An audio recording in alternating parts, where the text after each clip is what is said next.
Hello, hello. We have a win, ladies and gentlemen. Welcome to Big Blue Avenue. Short week this week, expedited week to say the least. But my name is Tom Scavetta, joined alongside my co-host Sam Cardona Norberg. Sam, 1-2, first win of the season. How are you feeling? Honestly, I mean, that intro always kind of hypes me up for the show, but specifically for this show, I was just like bopping along to that. I was great. And we were actually chatting on Sunday because I missed like a good chunk of the game because I was driving home. And you were telling me, you were like, oh my God, like we're up. Malik Nabers is amazing, this and that. And I was like, oh my God, when I finally got to like sit down and watch what happened, I was like, it was so beautiful. It was beautiful. Malik Nabers really is amazing, and Malik Nabers might wind up saving everybody's job in the long run, especially those around him. But before we dive into the show, folks, make sure to check us out on all of our social media below on Instagram, Twitter, and YouTube at Big Blue Avenue. We appreciate all of your support. First comment of the night goes to Eagles fan Dan Bakley saying, "Howdy, Malik Nabers should see more and more looks each week." I love You're Malik right. Nabers. Literally, I was just talking with Jordan about this, she was telling me, she was like, Malik Neighbors is so good. Like, she was like, I cannot deny how good he is. And I was like, it's been a long time since we've seen that on this team. Like, seeing plays like Neighbors. I mean, I know we constantly bring up Odell when we bring up Neighbors, but like the one-handed catch, it's hard not to compare. But it's been a long time since we've had the chance to see that and to see a good wide receiver with, connecting, making plays, scoring touchdowns. It's just very refreshing. I think what was crazy too, Sam, was this game got off to an awful start. Eric Gray fumbles the opening kickoff. First play from scrimmage, Deshaun Watson throws a touchdown pass to Amari Cooper, and I think, oh no, here we go again. Hmm. We're in for a long day. Wrong. Giants win 21-15, beating the Browns not only for the first time since 2016, but uh, it was just so rejuvenating. And the Giants go ahead and beat a couple of former players of theirs, Dalvin Tomlinson, Kadarius Toney, who we didn't even mention last week. I forgot he was on their roster. I think he just went on to the Browns like maybe a week before we played them. So it was very new. But I also forgot. So, which just goes to show, right? That Yeah, Kadarius Toney literally is doesn't matter. no, he doesn't. And Malik Nabers had 8 catches for 78 yards, 2 scores on 12 targets. And in that first half, Sam, I don't know if you saw, there was a jump ball. I think it was him, and it was either Denzel Ward or Greg Newsome.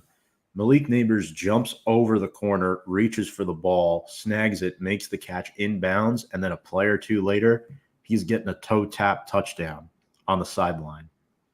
So good. Yeah. Uh, Phenomenal. I really don't know how else to put it. And we'll talk more about Malik in a little bit, but that Neighbors versus Daniels matchup should be fun. Both LSU guys are playing well. For Daniel, because they played in week 2, I guess he's talking about offensive rookie of the year, maybe like that competition, if I had to guess. But Hmm. um, yeah, it was a great game. Daniel Jones put together 2 good back-to-back games. Every time Daniel Jones's job is potentially on the line, he just, whenever there's a thorn in his side, Sam, he realizes who he is. He's Daniel Jones. He realizes I'm good. I'm getting paid $40 million a year, and he finally started playing like it. 2 touchdown passes, only sacked twice with a 109.4 passer rating. Really, really good. And Sam, it was set up by the run game too. Your guy, Devin Singletary, had from scrimmage 108 total yards, including 43 through the air. So Singletary, Sam, proving to be a force on the ground, but also in the pass catching game too. Yeah, and we'll talk about it more when we're talking about the Cowboys. But I have Devin Singletary on my bench in fantasy, and I'm starting him this week because last week he put up 18 points. It is it is just so crazy how Devin Singletary, ironically wearing 26 on his jersey, is constantly there for us on the ground, and it's like, we need that. We need that dual run and pass, we need that duality in this offense. I feel like normally we've had one or the other, but we don't usually have them at the same time. So it's very impressive that, getting Devin Singletary on this team was not so much of a major news thing for us, but now seeing the actual, you know, games being played, he is an asset to this offense. Yeah, and I noticed the first few weeks the Giants have been doing a lot of duo blocks up front. Runyon and Thomas have been great at that, sealing the edge for him to run up the gut and get rid of the top edge rusher on their side of the line, move them back towards the second level, and Singletary's just running right through. So, yeah, and another guy, Sam, Tyrone Tracy. I'll say it. He's surpassed Eric Gray. He's the second running back now. He was making phenomenal plays on third down. He's the third down back, in my opinion.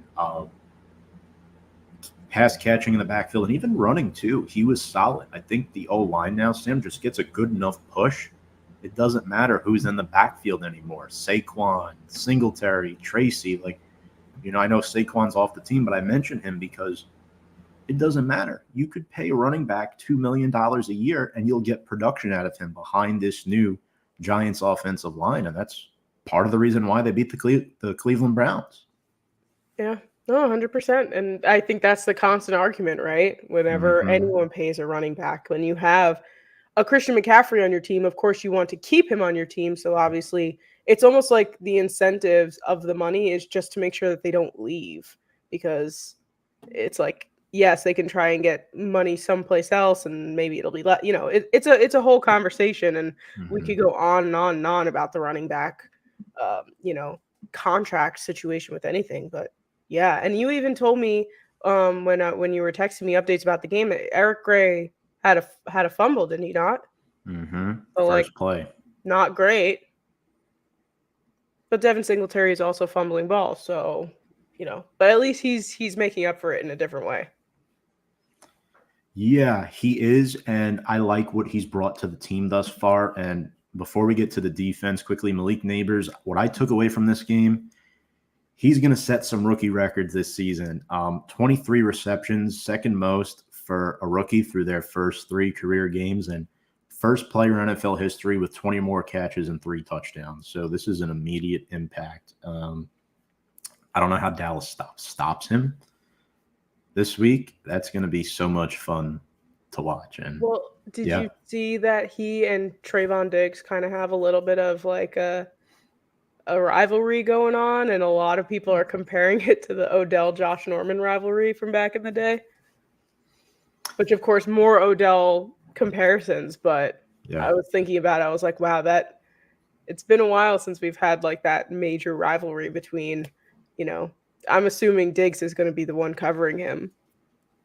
And Sam, who did Odell make that spectacular one-handed catch against for a touchdown that crashed the internet? Josh Norman. Against the Cowboys, too. Yeah. Yep. And that game was on prime time. Tomorrow night is a prime time game at MetLife against Dallas. Just saying. Could happen. Who knows? Could happen. And I'd love to get a little bit, not revenge, but we don't need them to repeat the last time that they were in MetLife Stadium from last year. We need a fresh slate there. Yeah. The 40-0 thing still rings in my head. It's not fun to talk about or hear about. But thank you, Kevin, for the comment. Appreciate it. I do agree.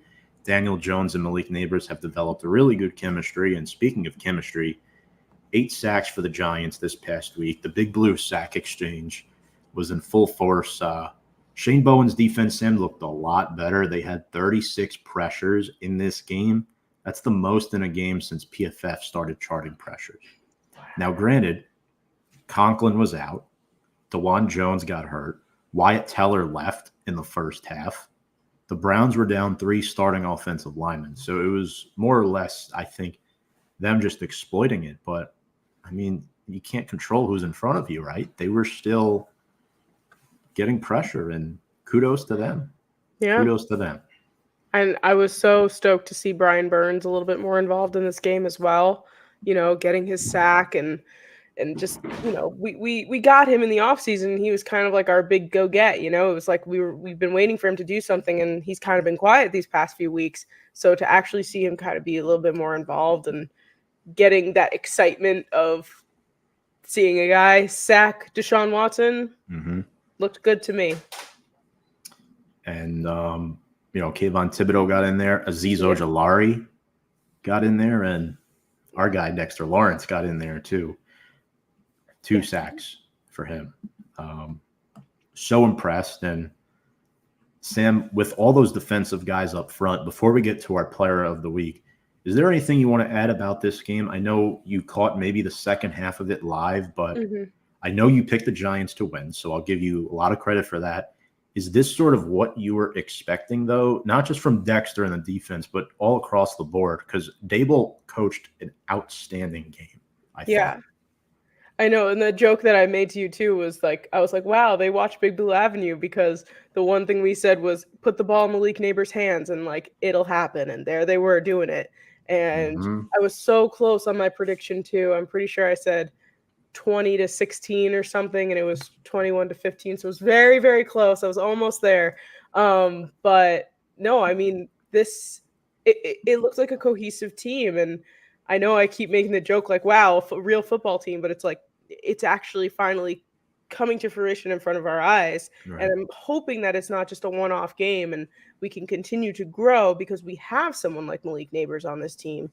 And, it can move in that direction. And if he's doing things like this as a rookie, I can't imagine what he's going to do in his second, third, fourth, fifth year. Like, start saving up your money now, because you guys are going to have to pay Malik Nabers. And it's going to cost us a pretty penny, but not someone to let go for sure. Yeah, I think another 2 years we'll have to worry about that, as he's very fresh.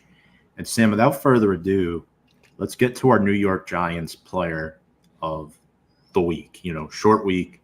We're done with Cleveland. We're on to Dallas. But who did we choose to represent the New York Giants as our Week 3 player of the week? So I know we've been talking a lot about Malik Nabers, but it was, in fact, Dexter Lawrence who is our player of the week this week. Like we said earlier, he had 2 sacks, including 4 quarterback hits, 7 pressures versus Cleveland. He played 77% of the defensive snaps through these past 3 weeks. And, of course, 2-time Pro Bowler the year before last, and 2023. This was his first 2+ sack game since week 7 of last year. And Dexter Lawrence is a huge part of our defense. And the fact that it's been that long since he's had 2 sacks in a game, it's good to see it happening again. 91.1 overall PFF grade, which is the highest graded inside defensive lineman in the NFL. 17 pressures, 20.9% pass rush win rate, which is first, and the best interior defensive lineman in the NFL, ? I'd argue yes. Unbiasedly speaking, yes, because Chris Jones and Quinnen Williams have not really produced like Dexter has so far this season. And Sam, Dexter's done it the last 2 years now. I mean, it's a 340-pound man running after you. That he's quicker than guys maybe half his weight. And it's alarming. I would be scared. If I saw Dexter Lawrence coming at me, like you just brace for pain at that point. Mm-hmm. Absolutely. Some quick transactions here. So the Giants again. Also, Dexter had that crucial 4th down stop in the Browns game. I want to. Oh my God! Yes, that. I did see that one live, and I was like, when I saw that happen, I was like, we just won the game. Yeah. Like, if they had converted that 4th down, I don't think we would have. I think that was like the turning point of the game. Absolutely. And Dexter was not alone, too. Also impressed with rookie Elijah Chapman. And as we segue into some week 4 transactions here, before we bring up Brian, we're probably going to bring him up a few minutes earlier than anticipated. I see he's backstage already. So Lawrence Cager hits injured reserve. Not good.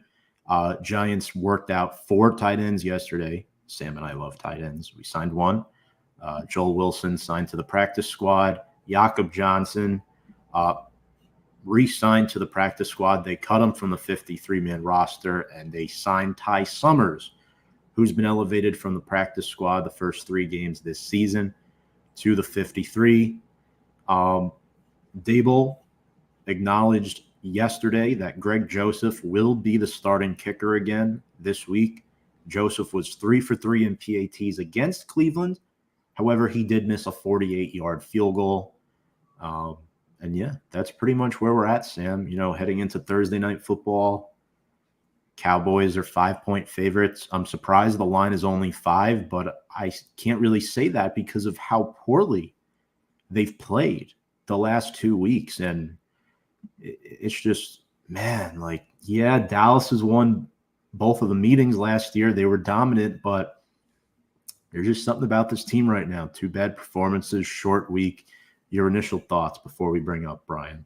Yeah, I honestly, it's weird. And like, usually when I get this confidence, it's like, it's bad because then we tank again. But like I was saying earlier, I hope it's not this just one-off game, because I do feel like the excitement in this team, you know, I don't just want to say Malik Nabers is the only reason, but he's a huge reason why this team is so good. And I think that I genuinely think that there's a huge fighting chance in this game. I hope it's a good game. I you know, of course, yes, a blowout would be wonderful, but I think that this is going to be a competitive game, divisional, you know, all that good stuff. It's definitely going to be an interesting watch tomorrow. Absolutely. And another thing too, Giants haven't beat Dallas since 2020 when Andy Dalton was quarterback during the COVID season. So it's been that long of a time. And now he's starting for the Panthers. Yep.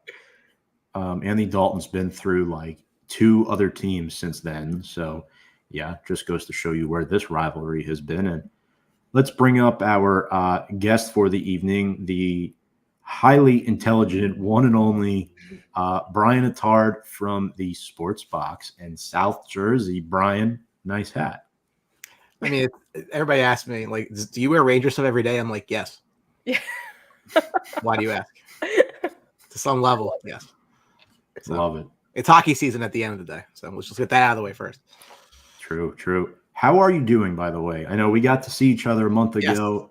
How has the last month been for you? You know, as a parent, financial worker, and as a Cowboys fan. Sure. The market's always interesting. That's always fun place to be in. My son started first grade, which makes me feel very old.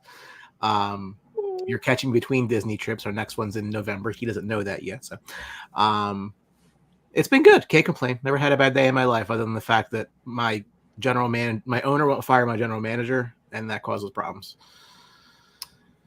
Yeah. And folks, while we're talking to Brian, if you have any questions, feel free to comment in the live stream. Please don't ask me if I know the player's endowment the way the owner does. Not really my area of expertise or interest. Apparently it's his. That was an interesting thing, that nothing ever surprises me with that man. It just doesn't. Yeah. Jerry Jones is an interesting individual, to say the least. And with that being said, Dallas, it's been a struggle. They have allowed 8 rushing touchdowns, Brian, through the first 3 games, most ever in franchise history. Now, additionally, they've allowed 8 total touchdowns on 10 possessions in the first half, the last 2 games. And I ask you this, and this is why I bring up those stats. What is your defensive identity right now under Mike Zimmer? So the defense is a riddle wrapped in a mystery inside an enigma, except that the answer to the riddle is that they can't stop the run. They can't get to the quarterback. Very simple. They have 7 sacks all year. 6 of them came in week 1 against the Browns. The defensive line play has been awful. So with that, it really doesn't matter who your corners are. It could be Darrelle Revis and Jalen Ramsey back there. They're not throwing the ball anyway. They're just running it down your throat. You look at the last 2 games, Derek Carr was 11 of 16, and Lamar Jackson was 12 of 15 with passing attempts. And then on the run, the Saints had 39 rushes for 190 yards versus those 16 pass attempts. That's a 71% run ratio. And then the Ravens come into town, and we know they like to run the ball. They have 45 rushes for 274 yards. You compare that to Lamar's 15 pass attempts. That's a 75% run ratio in a league that's generally 60% pass. So you mentioned the 8 rushing touchdowns against. They're just getting gashed. They're allowing 5.4 yards per carry this year versus 4.2 last year. In the red zone, they're allowing a 90% touchdown rate. That's not good. So until you can show that you can stop the run, why wouldn't the other team run the ball? I think about Mel Kiper was recently on television talking about how they got to ban the 2 high safeties. Well, if you run into it, you're going to bring one of those safeties, more towards the line of scrimmage and help block the run. In this case, if I were you making an offensive game plan against this very extremely porous run defense, I would run it every single play until they bring a safety in to stack the box, which would then open up the vertical game. They're allowing 185.7 yards against on the ground. And that's what's happening, right? If you look at the Saints and the Ravens, they didn't have to throw that much to get to big production against the Cowboys. Saints receivers caught 11 balls, guys. 11 the entire game, 243 yards. That's 22 yards a catch. The Ravens receivers caught 12 balls the entire game, 182 yards, 15 yards a catch. And then the defense is hurting the offense. It's pretty much where we're at right now. So what is the identity? It stinks. It's not good. I'd like it to be better. The bar is low to be better. So let's try to get some improvement here. So you're saying that starting Devin Singletary is a good idea in fantasy? I fully intend to do so in the one league I have him on. Yeah, 110%. Yeah. Well, to kind of go off of what you're saying here, the biggest guy on your defense is Micah Parsons, right? Is there something that he specifically can do as a player to help alleviate this, this pressure of running? I just think he has to get to the quarterback. He did it in week 1. I mean, that changes everything. If you have to start making better, quicker decisions because there's this guy is running at you and taking down your quarterback, that's going to change your game plan, right? So whatever it is, I don't know if it's just a mental thing. The Cowboys are just not a very well-coached team. They haven't been for a long time, right? So it snowballs with them, right? Like when stuff doesn't go well, like it starts to really go terribly. And that's defense, offense, everything else. I mean, Parsons needs to be Parsons. I mean, I don't know if it's coaching or if it's Zimmer's scheme or what it is, but he's not been. I mean, week 1, he was himself. Since then, shell of himself. And that's not good. I mean, you need your stars to produce like stars. And if he's not going to produce like a star, this could get really bad really quickly for the Cowboys. Yeah, I'm not surprised, as Mike Williams saying this whole season it feels like the offense is not a thing. The aura is strange. Thank you, Mike, for the comment. The aura. It's Jerry Jones. It trickles from there. I couldn't agree with that statement more. Now, quickly switching gears to the Giants. I'm sure you like Malik Nabers as a player, despite being a rival fan for football. Make that very clear. What has impressed you about him through the first 3 weeks, and how do you think he'll match up against Trayvon Diggs? He really has just, really been really impressive. If I recall correctly, when I did the stat when I did my prep for week 3 pregame on the Sports Box, it was only him and Beckham were the Giants rookie receivers with 10 catches, 125 yards, and a touchdown in a game. I guess he did that against Washington. The most impressive thing to me that he's doing all of this with Daniel Jones as his quarterback, because I saw a tweet from someone that was concerned that Nabers might save Danny's job. Like that's kind of like where people are right now. It's such a, I love the internet, but it's so true, right? We've had conversations where I think I have Tom on my side that they really do need to make a long-term change. Last week I saw that vibe from you. Now we're getting to the point where, oh my God, I hope this guy doesn't save Danny's job because he's so good and make Danny look good. Like it's, but that's, I mean, again, I'm not a huge fan of drafting receivers high. I don't think there's the correlation with success. I think that the Giants looking for an impact player. You can get an impact player at that position.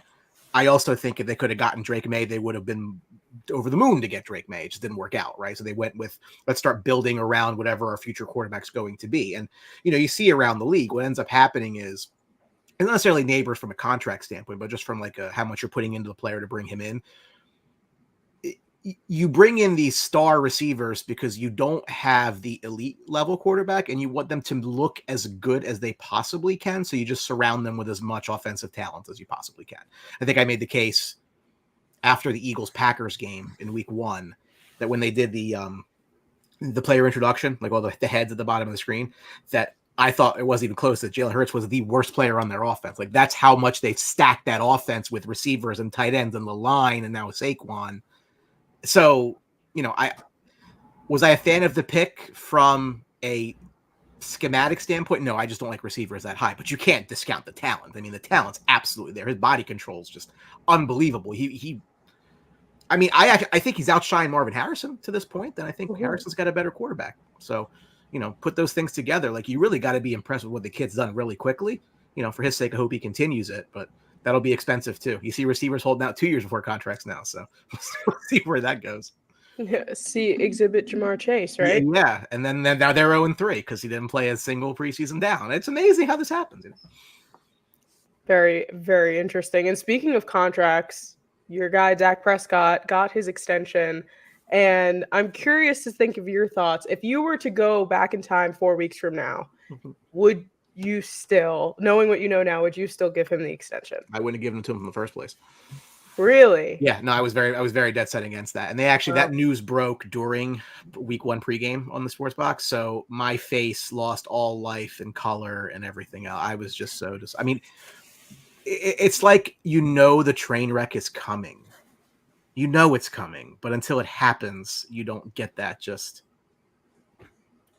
release of just all hope and happiness. But it's just, again, they backed themselves into a corner. They had no choice, right? Why it took as long as it did is because Jerry Jones is an ass clown. That is the only thing you can possibly say. And Tom and I, you and I had this discussion. Like he this is what he does. He is the single worst poker player in the history of poker players. He makes you think, oh, we don't need you. We're not going to give you all this money, yada, yada, yada. And then what do you do right at the end? You give them exactly what they asked for at the jump, which you could have saved yourself 6 weeks and a lot of annoyance. You literally, CeeDee Lamb asked for 34. They negotiated, yada, yada. And you know what he got? 34. Why do we do this to ourselves? Because he wants to be the center of attention, the topic of conversation. It's nothing more than a game to him, like that whole media thing. So was I surprised Dak got paid? No. What I will say is this. The cap's going to keep going up and up and up. And the next guy is going to sign a deal will outdo Dak. And the next guy and the next guy and the next guy. So it's only a moment in time. But again, I was ready to say, just let him walk. This is not an elite quarterback to me. I don't want to pay that guy. So that was me holding on to a pipe dream. The longer it went, I'm like, ooh, maybe, just maybe, and then no. But no, I would not. I would personally have moved on from him, but that probably shouldn't surprise you that much because I've been saying that for 7 years now. I'm not a fan of the player. I think he's a winning player. I think he's a stat patter against bad teams and garbage time. That's just my view of him. It's just, I feel like I broke a mirror. It's more years of bad luck. Let me add to this statement. The longest tenured starting quarterback of the team who drafted him. Look, he's got a lot of success, right? Of course, he's earned that. Teams always, making deep playoff runs and stuff. So, yeah, why not? Who would be your quarterback, though? Are you available, Mike? You got anything going on on Thursday? I would have gone and see that's the problem. So they backed themselves in because I would have gone into rebuild. I absolutely would have, right? Because outside of a few like really star players, right, this roster I think is just overrated, right? Like, look, I like Trayvon Diggs quite a bit. I don't think he's a star. I think he's a good player. Don't think he's a star. Micah Parsons is his own world. Again, Lamb is Lamb, but Lamb's a wide receiver. Like he's making your quarterback look better. So I would have gone into a bit of a let's go in it like a quick 2-3 year retool, get a high pick quarterback in there and go. Like that's what I would have done. But it's Groundhog Day. Like this is going to end. They're going to make the playoffs probably. They're going to lose, and we do it all over again. It's the same cycle. If you could swap quarterbacks though with us, would you take Daniel Jones over Dak Prescott? You know why I would? Because I'd be out of him in a year and I could go get another one. Fair enough. I said coming into the season that the best this was before the draft, the best quarterback situation in the division was Washington because they had no contract to Jalen Hurts, no contract to Dak Prescott, no contract to Daniel Jones, and a high pick to go get one. That was the most flexible situation you could have. Again, he is not a winning player to me. If they ever do find a way to like pull off a miracle and win, I'll be like, I can't believe they won despite Dak Prescott. Like he's not that guy. Nothing about him is that guy. He just, if you go back to like some of his numbers, if you removed games against the Giants and Washington, he is below average as below average can be. Like he has padded his stats a lot in Giant games and Washington games, like 4 touchdown games, 400 yards. Like he looks like he's, fantasy darling for what that's worth. But he just now against good teams, he struggles mightily. He's not that guy. Right. I am in alignment with you on that. I know a lot of people are not, but you don't have to convince that to me. Look, it all stems back to them getting Zeke again, letting Pollard go.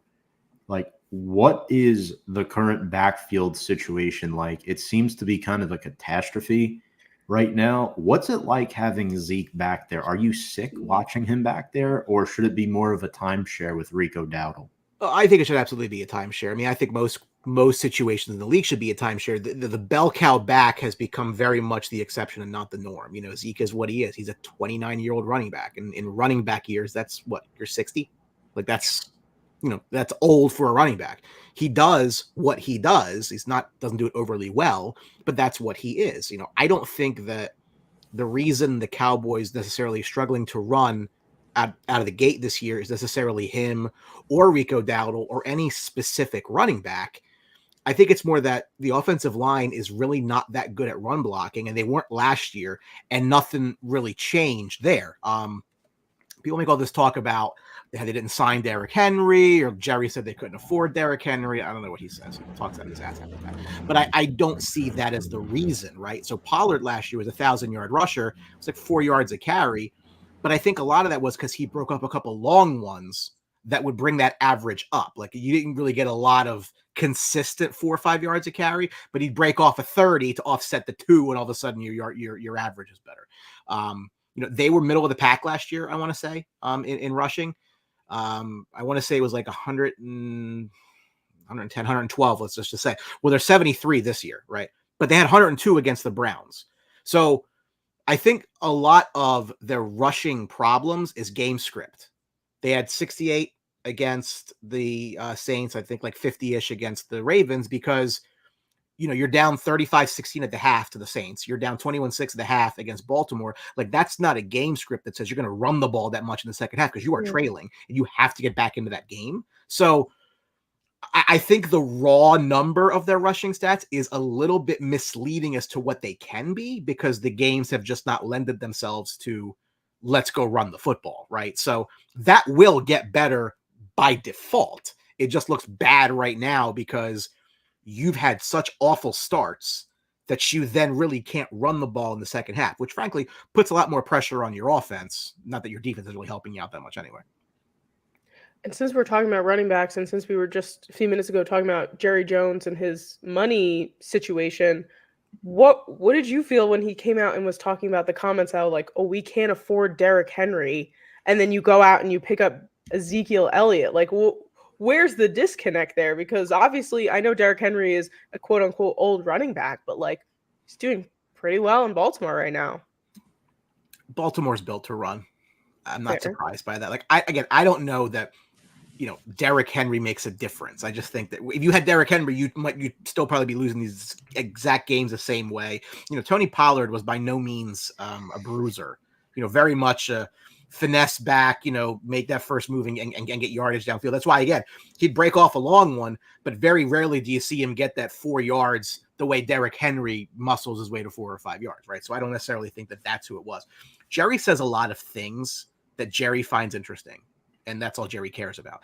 They couldn't afford because, I mean, I wouldn't have signed Derrick Henry either. I don't want to pay a running back much money to begin with, but you waited to sign Lamb, you waited to sign Dak, so then your cap coming in was a problem. So, like, that's a problem you created for yourself, so I don't really want to hear it. Like, if you're going to say, well, we couldn't assign the guy because, you know, we couldn't afford, well, that's a problem of your own making, so that's on you. I do not believe that to have been the reality. I think that's what they're saying because that they didn't really ever want to do that, which I'm perfectly fine with. Again, I don't running back age aside, I just don't think it's a good use of resources to put money into a running back. The top three running backs in rushing right now are Saquon Barkley, who you know very well, Jordan Mason, who was undrafted, and J.K. Dobbins, who was left for dead the last couple of years out of Baltimore, right? So there is zero correlation between paying a running back and seeing this production. That's just, you know, unfortunately, and I say this a lot, and I really believe it to be true, fantasy football has ruined the way we look at real football. And if we see fantasy stats and points, we assume that means the player's good. Couldn't be further from the truth, but that's 2024 and how we are, right? So, yeah, Saquon's had a couple touchdowns. That's all great. He also had a pretty ugly start to his Eagles career, and I didn't catch that one thing he missed in the game against Atlanta. So, again, it's where you put your money. You know, it's just, I don't believe that's where you should put money on the offense. And look, I will go to my grave saying the year they drafted Elliott, it should have been Ramsey at 4 and Henry in the second round. That was the draft I wanted. Would have worked out great. Didn't happen. Derrick Henry not being a Cowboy is not why the Cowboys rushing is as bad as it is. It's the fact that they are literally getting their doors blown off early in games, and now they have to start throwing the ball more than they want to. But the guy's getting $60 million, so throw the football, asshole. So, sorry for the kids watching. I get a little fired up when I start talking about him because I just can't stand it. It's after 9 p.m. It's fine. Yeah, good. So. I guess, Sam, we could segue into CeeDee Lamb because Sam, that was another guy they waited to pay late, and Brian was saying, and now it's wondering if they'll do the same thing with Micah Parsons. And there's been a lot of stuff going on in Jerry world right now. Mm-hmm. Yeah, and CeeDee Lamb had that, you know, he had pretty bad miss in the red zone last week. Mm-hmm. You know what the Giants' secondary is like not that great. So going back to like this matchup specifically, like, is CD going to like run all over the secondary, or is he kind of still, because I know that he and Dak had that tiff on the sidelines, he had to apologize for it. Like, it's kind of seems like a little bit of trouble in paradise, if you want to call it that. Well, see, but I think part of the offense's problem is the defense, right? The defense is bleeding into them. They keep getting gashed on the ground. Mm-hmm. So then if the offense goes 3 and out, well, then the defense has to get back on the field. There's no time for them to recuperate, no time to breathe, right? So when I talk about snowballing with this team, because I think they're mentally weak, like I'm telling you, like, that's what happens. When something doesn't work, it impacts everything else. Look at time of possession in the games that they've gotten blown out in, right? It was roughly split against the Saints, but Baltimore had the ball 35 minutes out of that game. So the pressure that it adds on the offense to try and have longer drives is substantial. And when you have a frankly weak mental quarterback like Dak Prescott, like, that can snowball. When it rains, it pours. And how many times have I said that, you know, Prescott's a garbage time merchant for stats, right? So in the game against the Ravens, he was 28 of 51, 379 and 2 touchdowns. Hey, your fantasy team got helped, right? What do you care? But they had touchdown drives in the fourth quarter when it was out of reach of 64, 56, and 91 yards. It made it look a lot closer than it really was. Again, I fully expect them to try to get Lamb involved early because of what happened last week. That's what they do. But if the defense goes out there and Singletary's just running, they're getting 4 or 5, 6 yards a carry, and they're gashing them, Dak is going to grip that football. It's like, jump off now, idiot. They're going to force the ball, right? Like, Cooks is nice, but he's not a legitimate number 2 threat. They've missed Ferguson for a week. I think very highly of him personally. They don't have a lot of athletes at the wide receiver position, so it gets forced to Lamb. A lot of those. But again, they may force the Cowboys to air it out if they're just dominating a lot of time of possession. Like, if the Giants get the ball first and go on like a 10-play drive to go down the field and they just run right at this lack of talent in the interior defensive line, like it could be a long night for the Cowboys. Like, you know what? I normally come on here and I'm like, yeah, we're probably going to win this game like pretty handily. I got to tell you, I don't have that feeling right now. And I will also tell you that if the Cowboys don't do that, like if the Cowboys aren't the Cowboys against the Giants, again, no shot against you guys. This is what history has been, right? If it doesn't play out the way it's played out, you're going to start seeing a lot more cracks on this team. Like they are not the group that like, oh, we're going to take on the world. We're going to, shock. We're going to get together as a group and get through this. I don't think they're coachable enough to do that. The Giants have a chance to really like do something very bad to the Dallas Cowboys Thursday night. I mean, honest with you. Do I think Dallas wins? Probably. But I if it's not a style points win, like if it's not like a college football win that you'd be happy with, it's going to get louder to me. A lot of what you're hearing about the criticism, which is always there with the Cowboys, is going to get louder. The Cowboys need this win way more than the Giants do. In fact, the funny thing is, I think if we said to each other before the season that coming into week 4 that had the same record, I'd probably say, well, I guess that means the Giants are ahead of expectations. And you'd probably say, well, I guess that means the Cowboys are off to a rough start. Yeah. Here we are. So, it's kind of funny how that works out. I love that. And I want to talk about Singletary too and, the run defense. But one quick question before that, based off what you just said, how warm is McCarthy's seat right now? How often, Tom, have you ever seen a lame duck head coach work out in the NFL? like this is like Jerry Jones is an idiot. Like I go back to, and I always go back to this, back when they did Hard Knocks originally. Yeah. T.O. and Romo was on the team, right? They brought in Pac-Man Jones. And Jerry said, something to the effect of, we're going to get the best of Pac-Man Jones because he doesn't have any more chances left. Because everything happened off the field with him and they go suspension and everything else. So like he thought that I'm going to get the best out of this guy because it doesn't work here. It's not going to work anywhere. He does that almost with these contracts. Like he has to be put against a wall. Like he almost feels like you're going to do your best because you want to get paid again, which doesn't work. Okay. It doesn't work. So McCarthy things would have to go off the rails pretty bad for McCarthy to get fired in season. I don't think there's a shot in hell he's back next year because I don't think they're going to do anything if they make the playoffs, which by the way, for the record, let the record show my pick to win the division was Washington before the season started because I'm a believer in the Giants. I think they're better off losing a lot of games first, but that he is also very fat. Yes. What up, Andy? Love you, buddy. Great comment. The Cowboys and Eagles both looked to me as if they were houses of cards waiting to fall over. Whether it's coaches looking for fighting for jobs, quarterbacks fighting for jobs, which has kind of come off a little bit. That Washington could just be the beneficiary, win a couple games and sneak in. I mean, I don't know what they do. He is not. I was fine when they hired him. It just has not worked out. That doesn't really surprise me. Nothing ever really does. His seat is hot. Mm-hmm. If they, there's a stretch later in the year where they have like 6 brutal games in a row. Like if they're not at a winning record into that stretch, like if they really fall off, could he get fired mid-season? It's Jerry Jones, right? Can you rule it out? No. But I also think that Jerry's the kind of guy that doesn't want his decision to be wrong. Right. So he doesn't want to throw in the towel unless he absolutely has to. Trevor Lawrence is an extremely talented quarterback. He is. Just the results have not been there. He's just on a pretty poor roster with pretty poor coaching, and that's the result. Yeah. If he was in San Francisco, that team might not lose a game. He's probably right. Jerry going to get caught on any more hot mics at practice this season? The amount of times I've had a vision of Jerry Jones having like a Donald Sterling moment and being forced to sell the team. It's just, please. Yeah.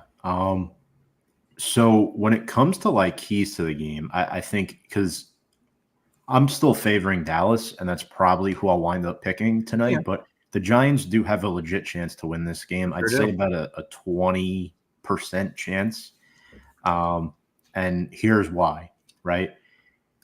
They need to and should be able to establish the run early. You mentioned before, Brian, and I think, Sam, you would agree with this, Baltimore ran all over them on Sunday. And we were talking before, 8 touchdowns on 10 possessions. That's not good. And what the Giants have done the first 3 weeks of the season, they were able to do it much better in week 2 and week 3. So new O-line coach Carmen Brasillo loves the duo pushes up front. And they were unable to do it last year because they had a piss poor O-line coach. Sorry. Now he's with Washington, by the way. Bobby Johnson, that is. But you brought in John Runyon, right? You had to overpay for an above-average guard, which he has been very, very good since coming here, especially in pass protection. But his run blocking has helped Andrew Thomas. Andrew Thomas was already a top 5 tackle in the league before the season. Now he's getting even better. John Michael Schmitz is sandwiched in between 2 serviceable guards. Greg Van Roten is probably our worst offensive lineman right now. He would have been second best on the Giants' offensive line last year. And that's not bad at all. So what Runyon and Thomas have been able to do, they'll duo push the edge and the DT to the second level, and then the linebacker gets shaded off, which Singletary just runs right through it. And that's a big problem. I could see that happening with Dallas specifically.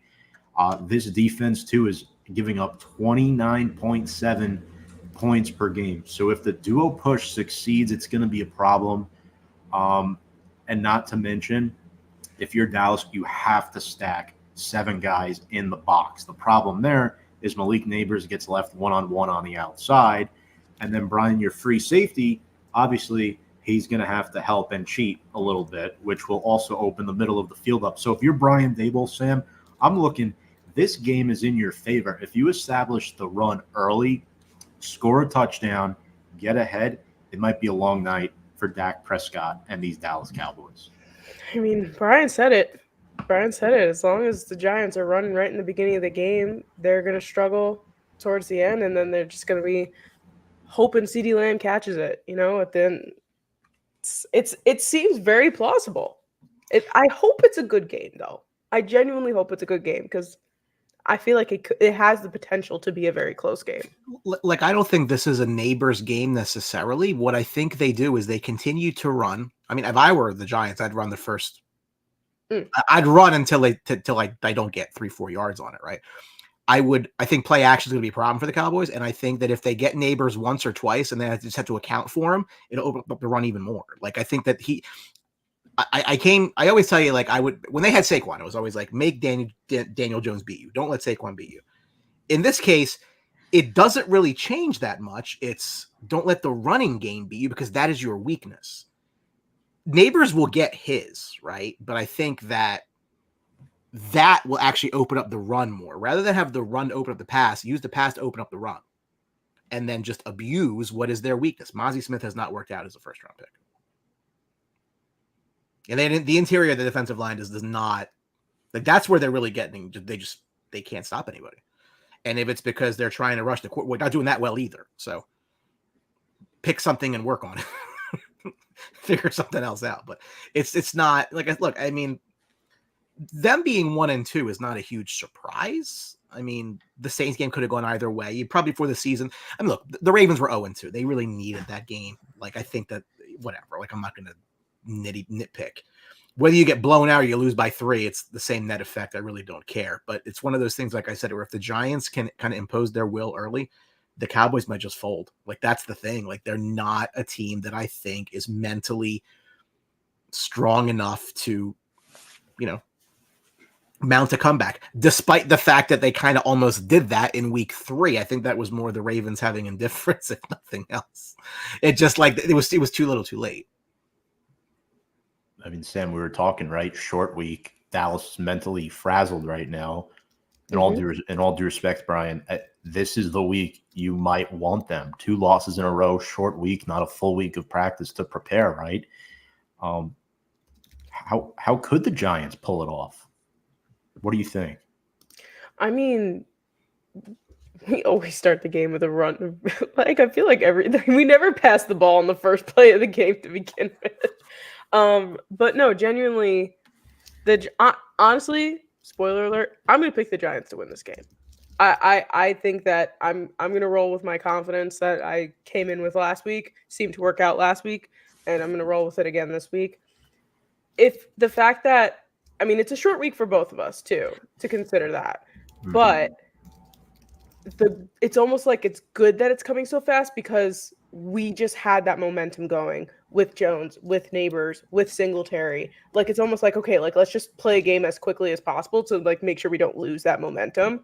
And I think that that's part of it, right? And then of course, we were talking about it earlier in the show, the Odell Beckham pass was against the Cowboys. We just saw Malik Nabers do basically the exact same thing. Like, there's a lot of, I hate to say like good energy, but like I think that is a huge part of the Giants winning. It's like confidence. If you actually have confidence on your team and you have a guy like Malik Nabers making plays and Devin Singletary running all over the field, keep rolling with it. That's what I'm saying. Yeah, it's a big problem too. And Andy, I think DJ has put 2 solid games together already. I thought the Washington game was solid. I thought last week was solid. Can he make it 3? He's really struggled against Dallas. I'll tell you that, and I think that's a concern, right? I think for Dallas, Brian, right, it's trying to stop the run so you can get into Daniel Jones's face and force him to make mistakes. Because last year, you guys destroyed us in MetLife, and you forced Daniel Jones to make mistakes, which unfortunately he's very prone to doing. There's some moments where Daniel Jones looks good. There's other moments Daniel Jones looks like a 5th grader analyzing a defense back there and like, what the hell is this guy doing? I mean, people are laughing that we're 6 years into Daniel Jones. I'm sure you are too. Listen, we talked about this. I go back to the same situation. I think it is what it is. But the year that they made the playoffs and played the Vikings, who were a fraud team to begin with and got a win, I mentioned this to you. I think it pushed the franchise back a number of years because it extended the life of that offensive core. That maybe if you didn't see that, maybe if those coin flip games that year went the other way and they finished with a worse record, that maybe then they have the ability to go draft a quarterback or not bring Barkley back. Because then again, how do you sell a fan base that, we need to go through wholesale changes? We just won a playoff game, right? I mean, the arrow was pointed up, right? You were very bullish at the time. I understand it. I get it. I just thought that to get to this point, they really there were games that year. I think the Seattle game, the Tennessee game, where could have gone either way. It worked out for them.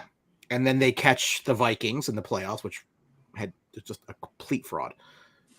But again, it's the NFL. So, hey, how do you sell a fan base that we need to bust up the roster that just went to the playoffs? You can't. So that's why I'm saying like that modicum of success, I think, just created the environment that then delayed the point they should get to this year where they make the change and they go, which is fine. I think that they end up with a Carson Beck. I mean, I think that's great. Like, I think that's what you build around. I just think Jones is not that guy. Like, I don't. The crappy part for you guys, I think I mentioned this to you too, is had they not done that, had they done anything else other than Daniel Jones, you probably have Justin Herbert. Because they loved him that year. They loved him, but they couldn't do it. They couldn't just walk away from the 6th overall pick from the year before. Like they loved her. They either took Andrew Thomas. They loved Herbert that year. But how do you do it? How do you take another quarterback? You can't. You couldn't. So decisions end up like the butterfly effect of things. Like I go back to when they took Barkley. Had they taken Sam Darnold, then Darnold would have flamed out just in time for them to go take Justin Herbert. You can analyze this and like drive yourself nuts. Don't do it. It is true too. I'm saying, like you follow it through and like, damn, that would have worked out like this, or it would have worked out like that. It's really true, and I just think that there are a lot of factors that went into this whole thing. Yeah. And one of them was Dave Gettleman, unfortunately, and what I think Joe Shane has done. Sam, you and I have talked about it. He's been able to fix both sides of the line, something the Giants couldn't do in a decade. The O-line is good, finally. The defensive line, I think, is a huge concern for Dallas because you have 2 rookies starting who are good, by the way. They're not bad rookies. But Tyler Guyton, left tackle, is going up against Brian Burns. Cooper Beebe, the rookie center, is going up against Dexter Lawrence, in my opinion, the best nose tackle in the league. Look, Cowboys are averaging just 73.7 rush yards per game. They're going to be throwing a lot of passes on Thursday night. So, yeah, it's going to open a lot of opportunities for the Giants to pressure Dak Prescott with that front core of Kayvon Thibodeau, who was on Jerry Jones' draft board, by the way, pretty high up on it.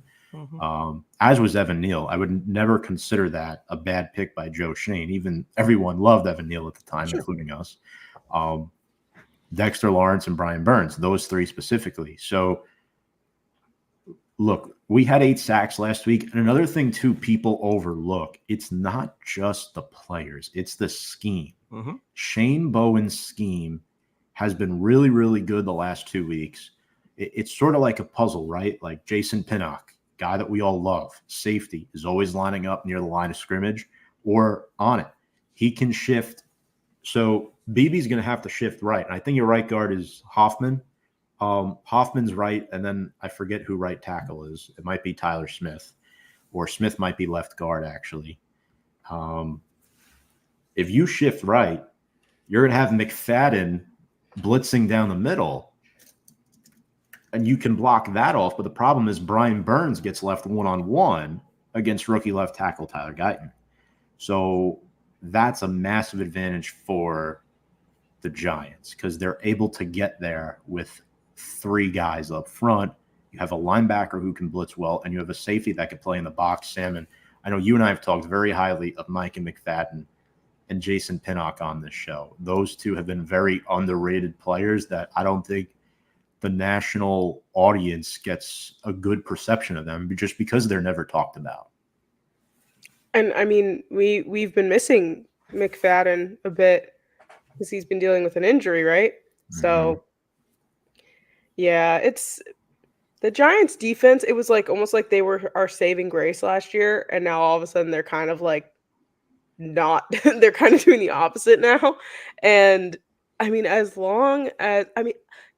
Brian Burns just got his first sack last week, right? It's like, where was he weeks 1 and 2? And then Kayvon, I don't know. We need to put his face on a milk carton or something. I haven't really seen much of Kayvon too much. This Giants defense definitely is the weaker part of the team, which is still alarming because normally that's not the same New York Giants that I normally know. But I think once they turn that little bit and they get that fine-tuned, man, it's like crazy how this team can be incredibly good. I fear that. You know what I did notice though, once I wore that Tommy DeVito shirt on the show 2 weeks ago, all of a sudden Daniel Jones is doing so well. I'm just saying, if he starts tanking again, I'm going to put it back on. Apparently that works. He's got to look behind him. Somebody's still there that yeah. The job, right? I've never seen a third-string quarterback get more attention in the NFL than Tommy DeVito. Like it's what about insane. Ben DiNucci, Cowboy, Italian? True. Is he from the Northeast though? I don't know. I don't know. And yeah, Zach Martin. Shame on me for forgetting that as a Notre Dame fan. Larry says, I'll be at the game tomorrow night. Have fun. I think Anthony will be as well, Larry. Maybe you guys meet up. Most uncertain he's been about our matchup in a while. I've been to MetLife Stadium 4 times in my life. WrestleMania 29, WrestleMania 35, the Stadium Series game, and the Cowboys found a way to lose to Sam Darnold's Jets. So that's my experience at MetLife Stadium.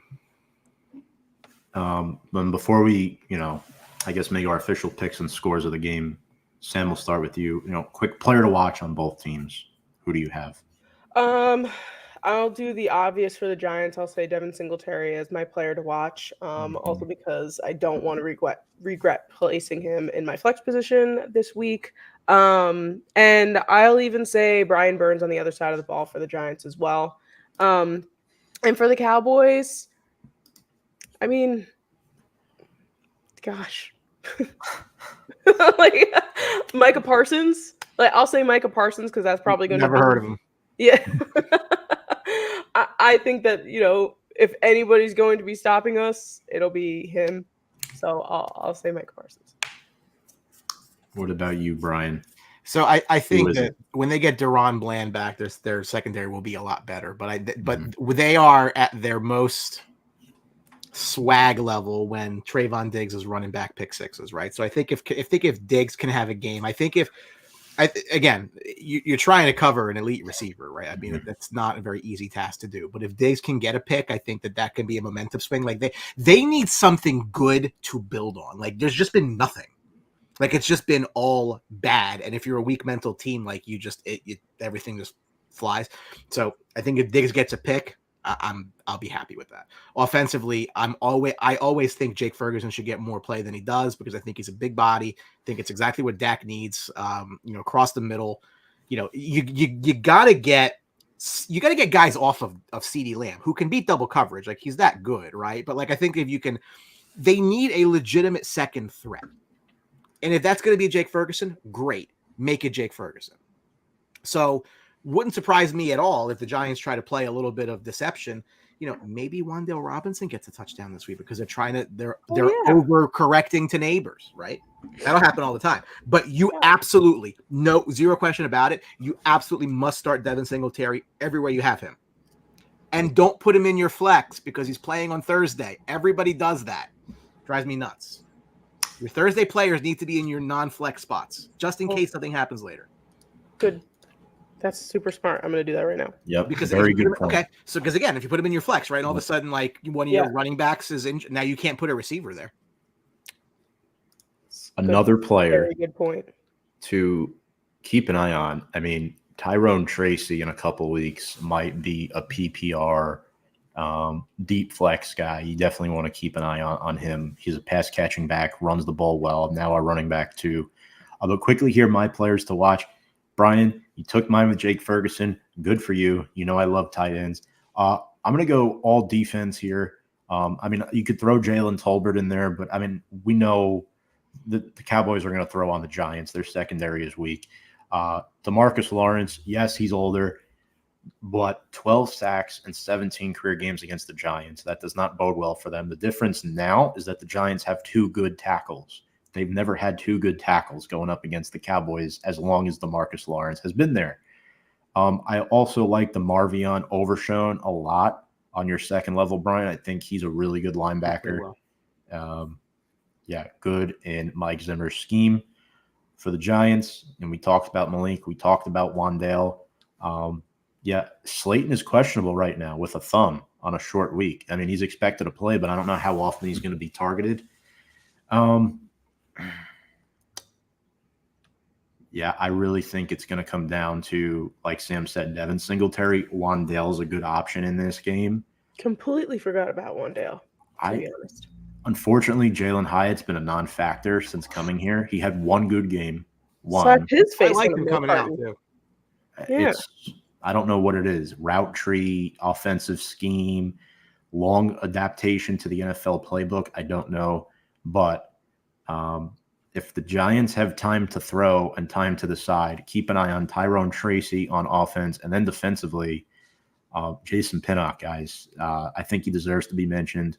Blitzes often and hangs out near the line of scrimmage. He's going to be instrumental this week because you don't want to give Dak time to throw because Adoree Jackson and Drew Phillips, two of our top three corners, have both been ruled out with the same injury, calf injury. Sam, by the way, you and I love Drew Phillips.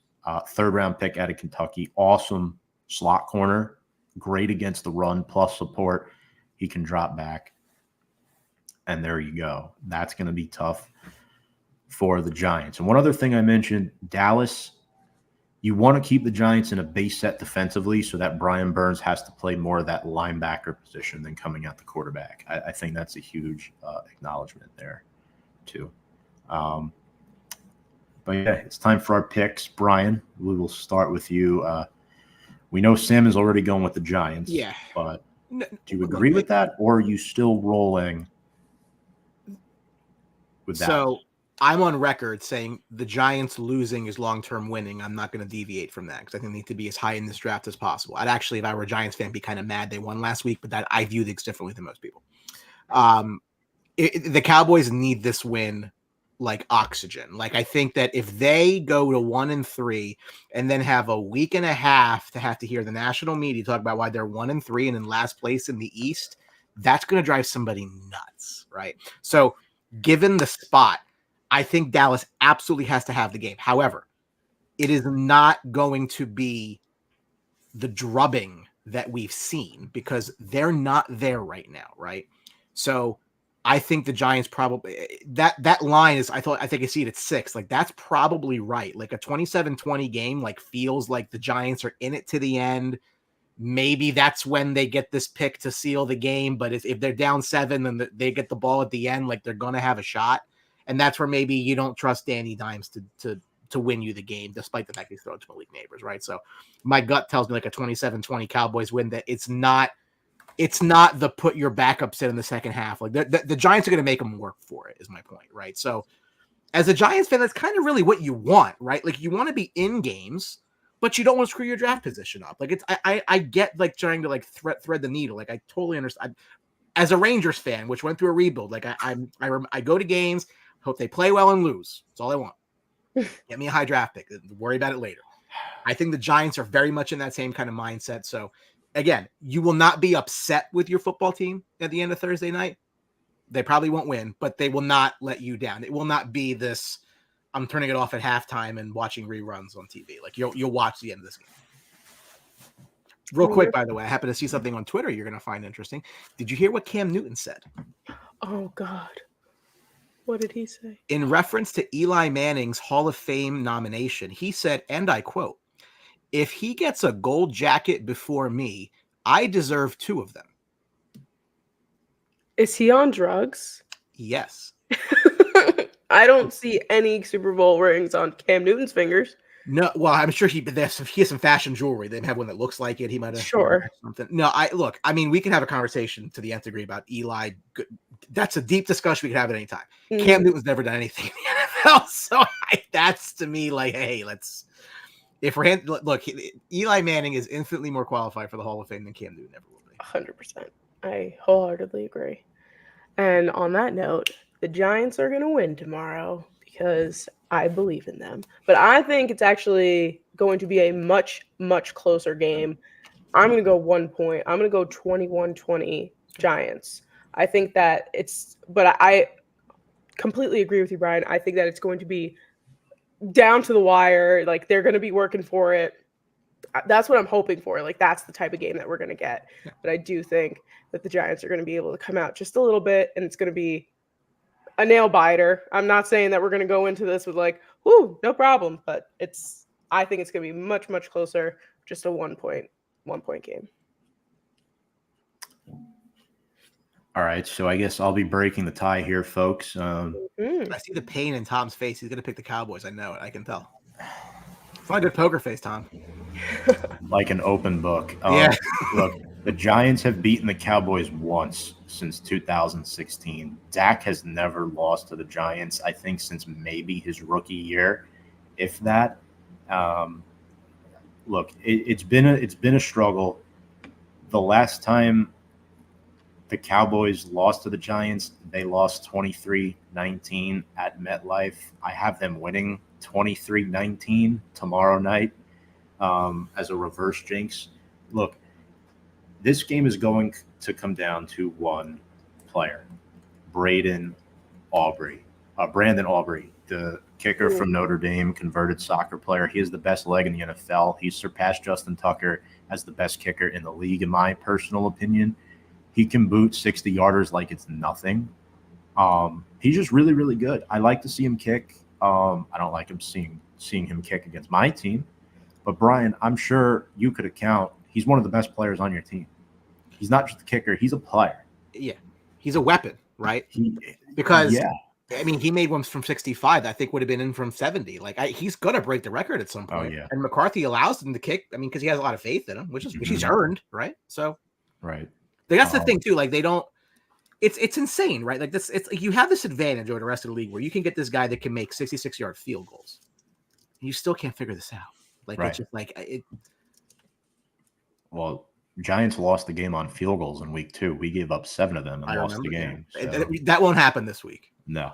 But yeah, Dallas wins 23-19. However, last week I predicted the Giants to lose. Sam predicted them to win.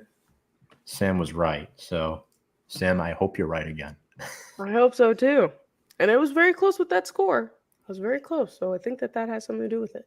Also, since we love tight ends, quickly want to shout out Giants winning on Daniel Bellinger's birthday last Sunday, 24th birthday for Belly. So My good, king. excellent work. Brian, any final thoughts, man? It's been a lot of fun having you. Just to share with the New York crowd, 98 years ago today, the New York Rangers were born. So I'm glad I'm wearing my. Happy birthday, New York Rangers.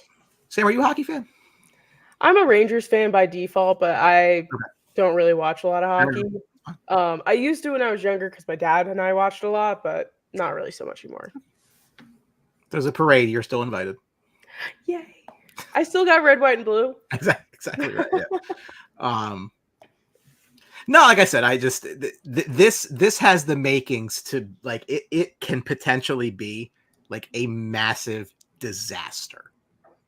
It's semi-national television, right? Like you have to have Prime to watch it. But I'm telling you, like just envision the scenario. Cowboys go lose. Ugly or not, they lose. And all the national media talks about all day Friday and all day Saturday and all day Sunday morning is the Cowboys are 1-3. They just paid Dak Prescott. Oh my God, Jerry's going to kill someone. What's going on? Like that period of time may literally the Giants. It's crazy to say it's week 4, but they literally could put a nail in the Cowboys' coffin with a win because it's going to get bad. Like they had Super Bowl aspirations. I didn't think they needed to, but they did. They thought so. They thought so anyway, right? So, like, you come out 1-3, you lose to a team that you regularly destroy. It's gonna get very bad in the media, and I don't think the players are strong enough to overcome that. So the Giants have a chance to put like a really big hurting on the Cowboys. That's why I said I think the Cowboys need a pretty win. I think they get a pretty win, but this is the hole they dug for themselves. So blame yourself. Couple comments here on the share of the post. They didn't land the actual comment stream, but shout out to my cousin John Unterweger with his comment. Tommy the Mac McNamara says Cowboys 31, Giants 17. Oof. Interesting. Rough. That is rough. But yeah, Brian, thank you so much for joining. Folks, make sure to check out Brian. Actually, let me let you plug yourself, Brian. Where can people find you? Yeah, so little place called the Sports Box. You may have seen it once or twice. We've kind of been a little light on the podcast side, but we still get the news out to everybody. We're always on Sunday mornings doing pregame. I personally run a Rangers page called Blue Truth, which has seen a lot of good traction. It's back to hockey season. The Rangers open up 2 weeks from today, so if you're a Rangers fan, you can look there. We're big supporters, big fans of RNP. I think you guys do a wonderful job. I came into the year thinking you guys would struggle to get through this year because I thought it'd be a rough year for the Giants, but good for you that you got the win. No matter how sometimes the Giants will let you down, you are here every week, and there is something to be said about that. And I respect the hell out of that, and everyone else should too. And you're not going to find more passionate Giants coverage than you're going to see on this show. So I suggest that you continue to watch it every week, like, follow, and share. Thank you so much, Brian. And Sam, of course. By the way, folks, if you don't know, Sam on Nights at Big Blue Avenue does double duty, does her podcast with Jordan before the show. And Sam, where can people find that? Yeah, so the Unsolicited Podcast is on YouTube at the Unsolicited Podcast with Sam and Jordan. Giants fan, Eagles fan. It's fun dynamic. And you can find us on social media everywhere, the Unsolicited_podcast, and on Twitter at Sam and Jordan. Love it. And Jordan's a great Eagles fan. As we know, Brian's an Eagles fan I know. I mean, not many people can use the word great and Eagles fan in the same sentence. Let's just. She's genuinely. Nobody's perfect. I talk to her. She's a very nice person. Nobody's perfect. And then, folks, for some reason, if you're interested in my outside content, make sure to check out From the Stands, college football sports show with myself, Andy Hopper, Brian McCardle. We're actually filming in about 10, 15 minutes from now, so I know they're both watching. Wait for me to hop off, but just kidding, guys. Love you both. Sam, Brian, thank you so much. On behalf of Brian Attard, Sam, Cardona, Norberg, I'm Tom Scavetta saying so long from Big Blue Avenue. Make sure to check us out on all of our social media, Instagram, Twitter, and YouTube. And without further ado, let's go Big Blue. Thanks, Andy.